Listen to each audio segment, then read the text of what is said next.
लाल देह लाली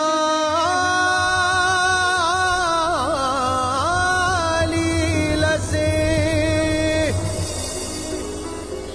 अरुधर लाल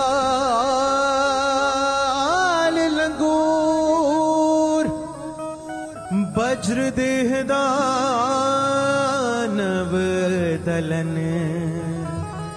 जय जय जय कपिसु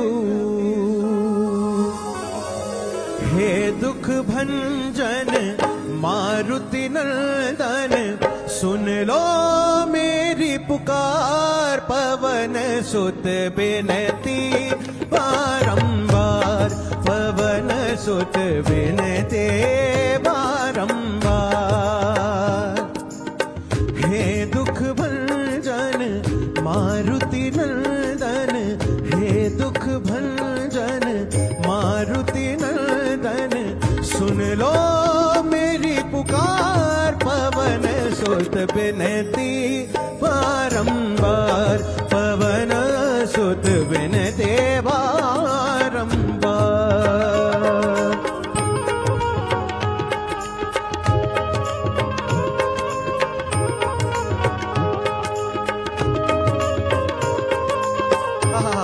आप सबकी तालियां मेरे साथ चाहिए।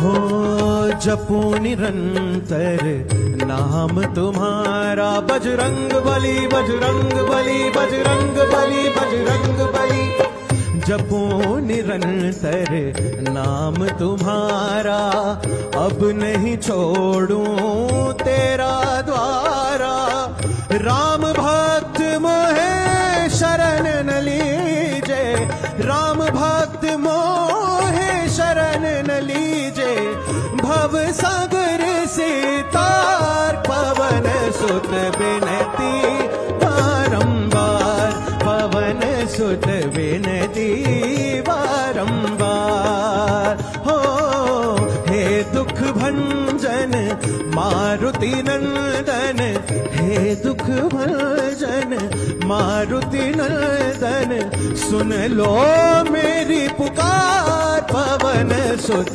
बिनती बारंबार पवन सुत बिनती बारंबार। मेरे साथ जयकारा लगाए श्यावर रामचंद्र हनुमान की।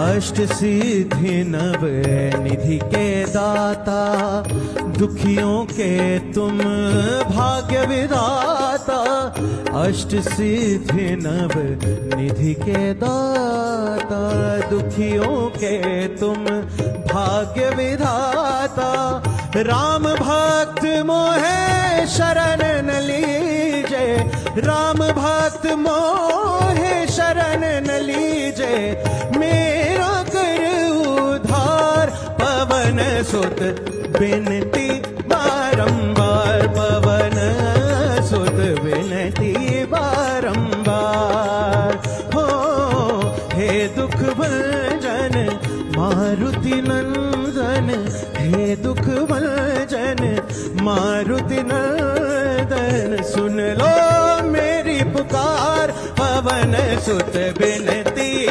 बारंबार पवन सुत बिनती बारंबार पवन सुत बिनती बारंबार पवन तनय संकट हरण मंगल मूर्ति रूप राम लखन सीता सहित हृदय बसहु सुर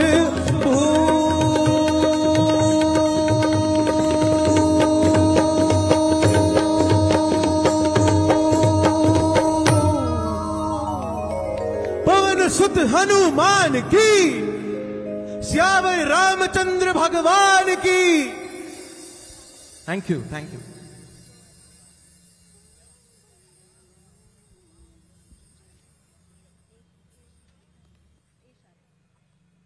धन्यवाद. जोरदार टाळ्या या कलाकारांसाठी आपण वाजवल्या पाहिजेत. आणि आजच्या विशेष कार्यक्रमाला आपण आता सुरुवात करतोय. आज सुरुवातीला औपचारिक कार्यक्रम अर्थातच दीप प्रज्वलन आणि त्यासाठी आज विशेषत्वानं आपल्यामध्ये उपस्थित आहेत महाराष्ट्राचे लाडके मुख्यमंत्री माननीय आमदार श्री देवेंद्रजी फडणवीस. जोरदार टाळ्यांच्या गजरामध्ये माननीय देवेंद्रजींचं आपण स्वागत करूया आणि मी त्यांना सन्मानपूर्वक मंचावर आमंत्रित करते. आदरणीय नितीनजी गडकरी यांना विनंती करते त्यांनी माननीय मुख्यमंत्री महोदयांबरोबर मंचावर यावं. त्यांच्याबरोबर इथे उपस्थित असलेल्या मान्यवरांना सुद्धा मी आमंत्रित करते माननीय आमदार मंजुळा गावित. आपल्या महाराष्ट्राचे लोकप्रिय मुख्यमंत्री आदरणीय देवेंद्रजी, मंचावर उपस्थित आपले आजचे अतिथी आदरणीय राजेंद्र पुरोहितजी, तसंच उपस्थित सर्व सन्मान्य अतिथीगण, आपल्या खासदार सांस्कृतिक महोत्सव समितीचे अध्यक्ष व सर्व सन्मान्य सदस्य आणि उपस्थित बांधवांनो आणि बहिणींनो, दरवर्षीप्रमाणे आपल्या सगळ्यांच्या आशीर्वादाने आणि सहकार्याने आपण हा सांस्कृतिक महोत्सव अतिशय उत्साहामध्ये साजरा करत आहोत. आपल्या समाजामध्ये सांस्कृतिक मूल्य वाढली पाहिजे. त्याचबरोबर जे उदयोन्मुख कलाकार आहेत, साहित्यिक आहे, कवी आहे, नृत्य, नाटक या सगळ्या क्षेत्रात काम करणारे जे विशेष रूपाने कलाकार आहेत आपल्या भागातील, त्यांनाही प्रोत्साहन मिळावं असा आपण सातत्याने प्रयत्न करतोय. यावर्षी देखील आपण दरवर्षी इथल्या स्थानिक कलाकारांना प्रोत्साहन देतो. आज ज्यांचा कार्यक्रम आपण ऐकला, मानकर ना, त्याचं नाव काय होतं, मानकर, ते आपल्या कार्यालयात काम करणारे जे होते त्यांचे भाचे होते आणि त्यांनी या ठिकाणी येऊन अतिशय उत्तम कार्यक्रम या ठिकाणी साजरा केला. पहिल्या दिवशी संस्कार भारतीने जो कार्यक्रम केला त्यात नागपूरच्या 1200 कलाकारांनी या भव्य मंचावर आपलं नृत्य, नाटक, संगीत, गायन याचं उत्तम प्रदर्शन केलं. हा देखील एक मोठा रेकॉर्ड आहे आणि आपल्या सगळ्यांना अतिशय आनंदाचा आणि अभिमानाचा विषय आहे की विश्वविख्यात डॉक्टर कुमार विश्वास यांनी 3 दिवस अपने अपने राम याकरता आपल्याला त्यांनी वेळ दिला. आज त्यांचे 2 कार्यक्रम अतिशय यशस्वी झाले आणि आज 3रा कार्यक्रम या ठिकाणी, शेवटचा कार्यक्रम या ठिकाणी होतो आहे. प्रभू रामचंद्र मर्यादा पुरुषोत्तम असा आपण त्यांचा उल्लेख करतो. त्या प्रभू रामचंद्राचं जीवन चरित्र सांगत असताना वर्तमान स्थितीमध्ये आपण त्यांच्यापासून काय शिकलं पाहिजे यांचं उत्तम प्रबोधन डॉक्टर कुमार विश्वास या कार्यक्रमातून करतात आणि त्याचाही आनंद आपण सगळ्यांनी घेतला. आज अतिशय आनंदाची गोष्ट आहे की आपल्या नुकत्याच झालेल्या निवडणुकीमध्ये देवेंद्रजींच्या नेतृत्वाखाली भारतीय जनता पक्षाला उत्तम यश मिळालं आणि त्या यशानंतर ते मुख्यमंत्री झाले. काल मंत्रिमंडळाचा शपथविधी झाला आणि आज त्यांचा पहिला जाहीर कार्यक्रम आपल्याकडे होतो आहे. मी आपल्या सांस्कृतिक महोत्सव समितीच्या वतीने आणि आपल्या सगळ्यांच्या वतीने देवेंद्रजींचाही पण सत्कार केलेला आहे. त्यांच्या कार्यकाळामध्ये निश्चित रूपाने नागपूरला आपल्याला जे सुरेश भट सभागृह मिळालं त्यामध्ये त्यांचं मोठं योगदान आहे. त्यांनी आणि चंद्रशेखर बावनकुळे साहेब ज्यावेळी पालकमंत्री होते त्यांनी वरती रूफटॉप सोलर करून दिलं आणि आज नागपुरातल्या अनेक सांस्कृतिक कार्याकरता हे सभागृह आपल्याला उपलब्ध झालं आहे. निरनिराळ्या माध्यमातून या शहरामध्ये सांस्कृतिक अभिरुची वाढावी याचा आपण प्रयत्न करतो आहे. मला अतिशय आनंद आहे की रोज सकाळी आपण रामरक्षा असेल, भीमरूपी असेल, हनुमान चालीसा असेल, अनेक प्रकारचे जे धार्मिक कार्यक्रम आहे ते या ठिकाणी करतो आणि त्याला मोठा रिस्पॉन्स नागपूरच्या जनतेकडून मिळतो. रामदास स्वामींच्या मनाच्या श्लोकाकरता जी रजिस्ट्रेशन मिळालेलं आहे ते 25,000 विद्यार्थ्यांचं रजिस्ट्रेशन मिळालेलं आहे. एवढे सगळे विद्यार्थी या ठिकाणी येऊन मनाचे श्लोक म्हणणार आहे. हा केवळ मनोरंजनाचा कार्यक्रम नाही आहे, तर मनोरंजनाच्या बरोबरच लोकसंस्काराचाही कार्यक्रम आहे, लोकप्रबोधनाचाही कार्यक्रम आहे. मनोरंजनाच्या आनंदातून समाजामध्ये प्रबोधन कसं होईल, समाजात संस्कार मन जे आहे ते कसं तयार होईल, हाही प्रयत्न नक्की आपल्या सगळ्यांच्या आशीर्वादाने दरवर्षी होतोय. आणि मग एकीकडे करमणुकीचे कार्यक्रम आहे आणि दुसरीकडे सामाजिक प्रबोधन देखील आहे. मला अतिशय आनंद आहे की भारतातले अतिशय विख्यात फिल्म स्टार्स असतील, साहित्यिक असतील, कवी असतील, संगीतकार असतील, गायक असतील, हे सगळेजण या कार्यक्रमाला येऊन गेले. मला नुकतीच अमिताभ बच्चन यांची भेट झाली. आम्ही त्यांना 2-3 वर्ष लागोपाठ बोलवत होतो. प्रकृती स्वास्थ्यामुळे येऊ शकले नाही, पण त्यांनी मला आवर्जून सांगितलं की या सांस्कृतिक महोत्सवाची मला माहिती मिळाली, खूप आनंद झाला आणि मला एकदा या कार्यक्रमाला यायची खूप इच्छा आहे. म्हणजे आता हा सांस्कृतिक महोत्सव देशाच्या कानाकोपऱ्यापर्यंत पोहोचला आणि जसा आपण इकडे कार्यक्रम करतो तसंच सोशल मीडियाच्या माध्यमातून लाखो लोक घरी बसून या कार्यक्रमाचा आनंदही पण घेत आहे. ही सांस्कृतिक प्रबोधनाची, संस्काराची आणि आनंदाची हा जो आपला कार्यक्रम आहे हा आता लाखो लोकांपर्यंत पोहोचलेला आहे आणि याचा निश्चितपणे आम्हाला सगळ्यांना आनंद आहे. पण हा कार्यक्रम करत असताना आपल्या सगळ्यांचं सहकार्य, प्रायोजकांचं सहकार्य आणि त्यामुळेच आपण एवढ्या भव्य प्रमाणावर हा कार्यक्रम आयोजित करू शकतो. आणि आज अतिशय आनंदाची गोष्ट आहे की देवेंद्रजी आपल्या नागपूरचे आहेत, आपल्या सगळ्यांचे आहे आणि या खरं म्हणजे या आयोजन समितीमध्ये जे आहेत त्यांचे फोटो लागलेले आहेत, त्यात त्यांचाही पण फोटो लागलेला आहे. खरं म्हणजे ते आयोजन समितीमधलेच आहे. त्यामुळे आज आपल्यामध्ये ते आले जरी असले मुख्यमंत्री म्हणून, तरी आपल्या आयोजनामध्ये त्यांचंही सहकार्य आणि समर्थन सातत्याने मिळत राहिलं आहे.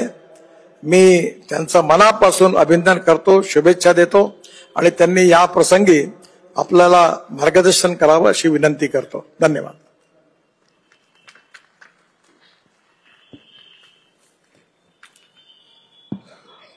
आपल्या सर्वांचे लाडके नेते आणि ज्यांच्या संकल्पनेतून खासदार सांस्कृतिक महोत्सवाची मेजवानी नागपूरकरांना आणि विदर्भातल्या सर्व जनतेला मिळते, ते आदरणीय नितीनजी गडकरी, मंचावर उपस्थित आमचे दोन्ही सहकारी आमदार मंजुळाताई, अमितजी, त्याचप्रमाणे राजेंद्र पुरोहितजी, यशपाल आर्यजी, पद्मेश गुप्ताजी, संजय गुप्ताजी, मंचावरील सर्व मान्यवर, आपल्या समितीचे सर्व सदस्य आणि उपस्थित सर्व भगिनी आणि बंधूंनो, मी माननीय नितीनजींचे मनापासून आभार मानतो की या खासदार सांस्कृतिक महोत्सवामुळे नागपूर आणि विदर्भाला देशभरातल्या अतिशय सुंदर अशा प्रकारच्या कलावंतांची, विचारवंतांची ओळख झाली. त्यांना प्रत्यक्ष बघायला मिळालं.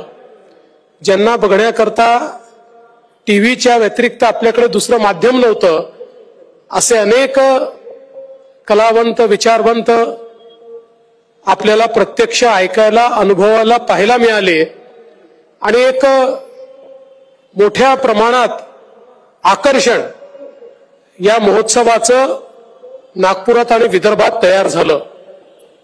आणि केवळ देशातले नामांकित नाही, तर त्यासोबत हे व्यासपीठ आपल्या भागातल्याही उदयोन्मुख कलावंतांकरता एक व्यासपीठ म्हणून नावारूपाला आलं. त्यांनाही आपल्या कलांची अभिव्यक्ती करण्याकरता एक दालन या माध्यमातून प्राप्त झालं.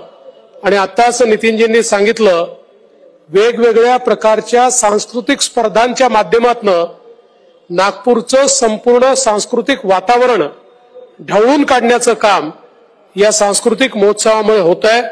आणि म्हणून तमाम नागपूरकरांच्या वतीने मी माननीय नितीनजींचे आणि या समितीचे अतिशय मनापासून आभार मानतो आणि अभिनंदन करतो आणि आपणही सगळे टाळ्या वाजवून एकदा या समितीचं आणि नितीनजींचं मनापासून अभिनंदन करूया. मी मुख्यमंत्री झाल्यानंतर नागपुरातला माझा पहिला जाहीर कार्यक्रम हा खासदार सांस्कृतिक महोत्सवात होतोय याचा मला विशेष आनंद आहे. आणि डॉक्टर कुमार बिस्वास यांच्यासारख्या एका कवी, लेखक, विचारवंत अशा प्रकारच्या व्यक्तिमत्वाच्या या कार्यक्रमाला उपस्थित मला राहता येत आहे. आणि निश्चितपणे प्रभू श्रीरामांचं, त्यांच्या जीवनाचं महत्व आजच्या परिस्थितीमध्ये आपल्याला ते ज्या प्रकारे समजावून सांगतात, मला असं वाटतं की निश्चितपणे आपण सगळे त्यामुळे मंत्रमुग्ध होतो. आणि डॉक्टर कुमार बिस्वास एक असं व्यक्तिमत्व आहे की ज्यांनी केवळ तत्व सांगितले नाहीत तर आपल्या जीवनामध्ये ते तात्विकतेने नेहमी जगले आहेत.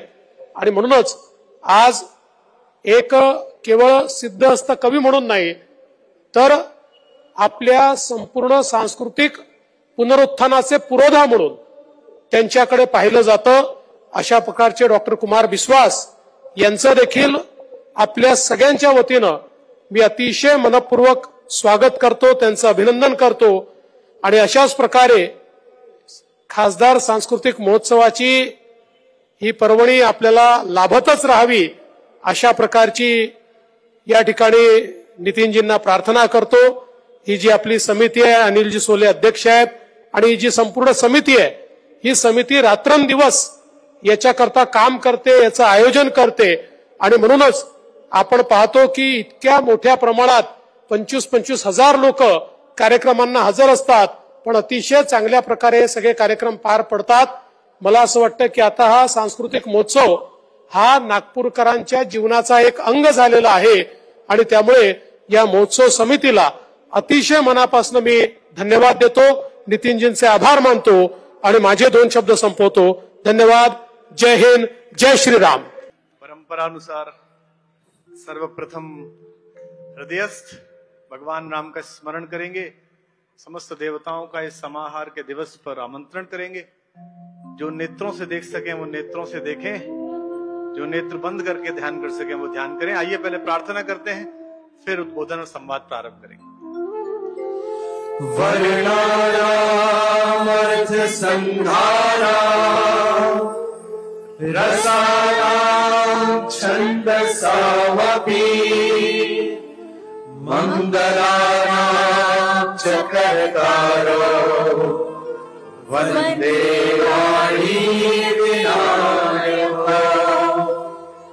भवानी शंकरो वन्दे श्रद्धा विश्वास रूपिणा याभ्यां विना न पश्यन्ति सीधा स्वान्तहस्तमीश्वरम् वन्दे बोधमयं नित्यं गुरुशङ्करोऽपिणम् यमाश्रितो हि भद्रोऽपि चन्द्रः सर्वत्र वन्द्यते सीताराम गुणग्राम पुण्यार्यविहारिणो वन्दे विशुद्धविज्ञानो कवीश्वरः कपीश्वरो उद्भव स्थिति संहारकारिणीं क्लेशहारिणीं सर्वश्रेयस्करीं सीता नतोऽहं राम वल्लभा नतोऽहं राम वल्लभा नतोऽहं राम वल्लभा यन्माया वशवर्ति विश्वमिखिलम् ब्रह्माणि दैवासुरा यत्सत्त्वाद् मृगैव भाति सकलम् रजो यथा हे ब्रह्म यत्पादप्रभवेकमेव हि भावोऽस्तितिर्षापता वन्देऽहं तव शेषकारणपरम् रामाख्यमीशं हरे रामाख्यमीशं हरे रामाख्यमीशं हरे नारायणनिगमानं संवदं यदरामायणे निगदितं क्वचिदन्योऽपि स्वान्तः सुखाय तुलसी रघुनाथ गाथा भाषा निबंध मति मंजुल मातनोति जो सुमिरत सिद्धि होई गणनायक करिबर बदन करो अनुग्रह सोई बोधि राशि शुभ गुर सदन मूक होई वाचाल पंगु चढ़ई गिरिवर जासु कृपा सो दयाल द्रवौ सकल कलिमल दहन नील सरोह श्याम करुण अरुण बारिज नयन करौ सुममोर भाव सदा क्षीर सागर शयन कुंद इंदु समने उमारमण करुणायन जाहि दीन पर करौ कृपा वरदन्मयन करौ कृपा वरदन्मयन करौ कृपा वरदन्मयन। बोल सियावर रामचंद्र भगवान की राघवेंद्र सरकार के इस पवित्र परिसर में नव्य देवासुर संग्राम विजय करके आए देवेंद्र जी का स्वागत है। कल भी मैंने मंच से आपको स्मरण किया, आदरणीय गडकरी जी की उपस्थिति थी। आज तीसरा दिन है और कल कुछ विशेष प्रश्न थे जिनमें दो विपरीत प्रश्न थे। सुबह पत्रकारों ने भी लिखा कि इस प्रश्न को संबोधित कर देने का साहस केवल यही मंच कर सकता है, क्योंकि हम जिस संस्कृति से आते हैं वहां प्रश्नों से बचा नहीं जाता और प्रश्नों का गंभीरता से, शालीनता से, उदारता पूर्वक, आत्मचेतना पर भरोसा करते हुए उत्तर देने के कारण ही हम भारतीय हैं, सनातनी हैं, और उसी उत्तर देने के पीछे छिपे हुए संकल्प के कारण ही देवेंद्र जी आज आप पुनः वहां हैं जहां से आप पदच्युत किए गए थे। सबसे पहला प्रश्न ले लेते हैं, फिर दो प्रश्न और उसके बाद संवाद प्रारंभ करेंगे। आज समाहार का दिवस है। सबसे पहले तो आभार की इतना विशाल जनसमूह पीछे तक लगातार भर रहा है। यह केवल नागपुर में संभव है, जहां राष्ट्र चेतना का बीज 100 वर्ष पूर्व बड़ी तपस्या के साथ गहरा गाड़ा गया था। यह उसी का प्रस्फुटीकरण है जो यहां पर दिखाई देता है। गौतम सलूके 40 वर्ष के हैं। उनका कहना है कि राम कथा को लेकर थोड़ी कंफ्यूजन रहती है, भगवान राम को क्यों मानूं। तुलसीदास जी का मानस पढ़ता हूं तो वो भगवान लगते हैं, वाल्मीकि रामायण पढ़ूं तो विशिष्ट पुरुष लगते हैं। मुझे क्या मानना चाहिए? पहली बात तो मैं आपका आभारी हूं कि यह इसी धर्म में संभव है कि आप भगवान के अस्तित्व या भगवान के होने या रूप में होने पर शंका करें और आपके प्रश्न को आदर दिया जाए, आपसे संवाद स्थापित किया जाए। आपने लिखा कि भगवान अवतार हैं, आपके प्रश्न में ही उत्तर सम्मिलित है। संस्कृत बड़ी मनहर भाषा है और मराठी उसकी सहोदरा है, इसलिए मराठी भाषा में संस्कृत मिश्रित शब्दों का प्राचुर्य आप देखने को पाते हैं। संस्कृत में एक शब्द है अवतरणिका। अवतरणिका उस सीढ़ी को कहते हैं जो ऊपर से नीचे उतरने के लिए लगाई जाती है। इसी अवतरणिका शब्द से ही अवतार शब्द निकला है।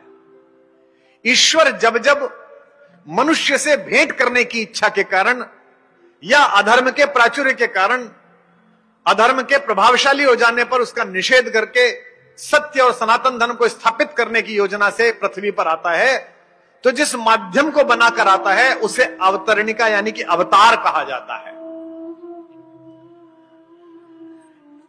अन्यथा मत लीजिए, पहले भी 2 दिन का मैं अपने धर्म अपने संस्कृति के विषय में बोल रहा हूं, इससे कोई किसी दूसरे की अवज्ञा करने का कोई मन नहीं है। यह अकेला धर्म है, इस पर आप पर प्रसन्न होना चाहिए, गर्वित होना चाहिए।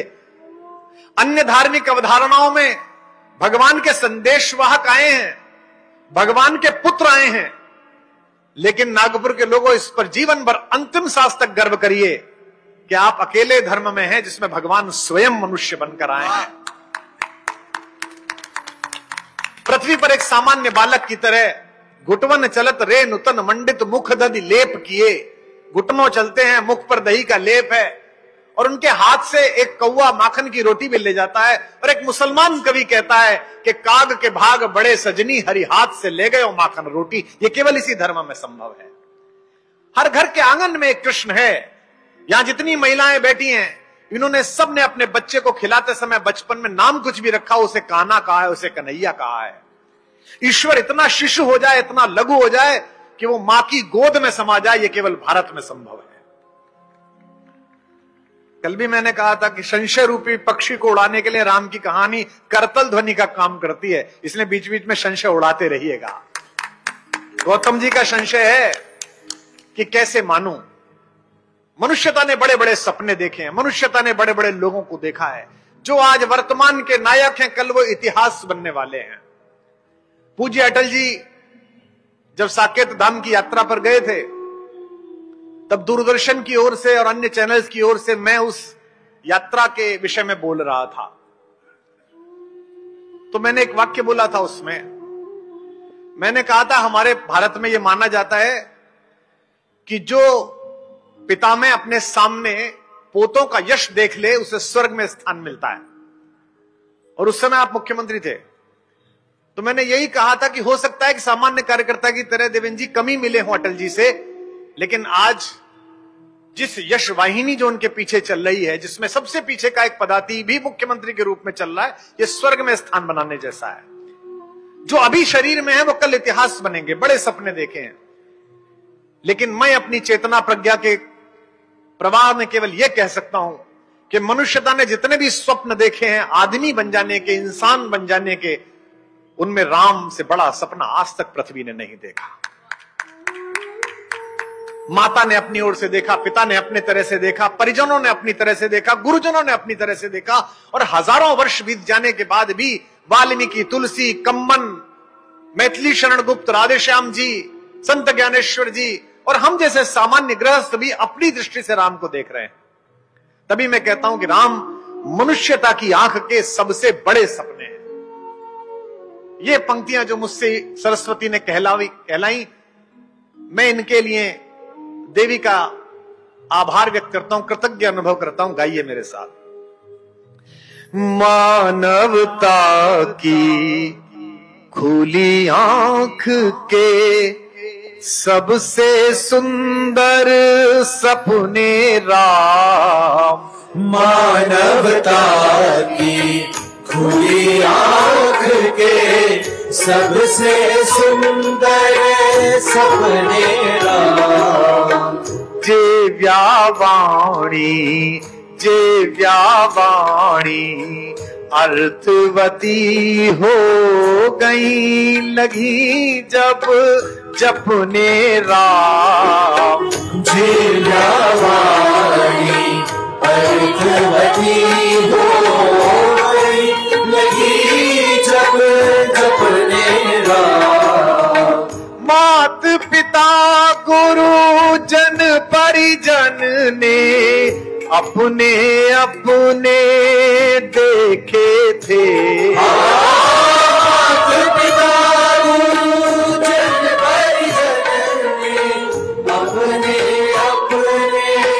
देख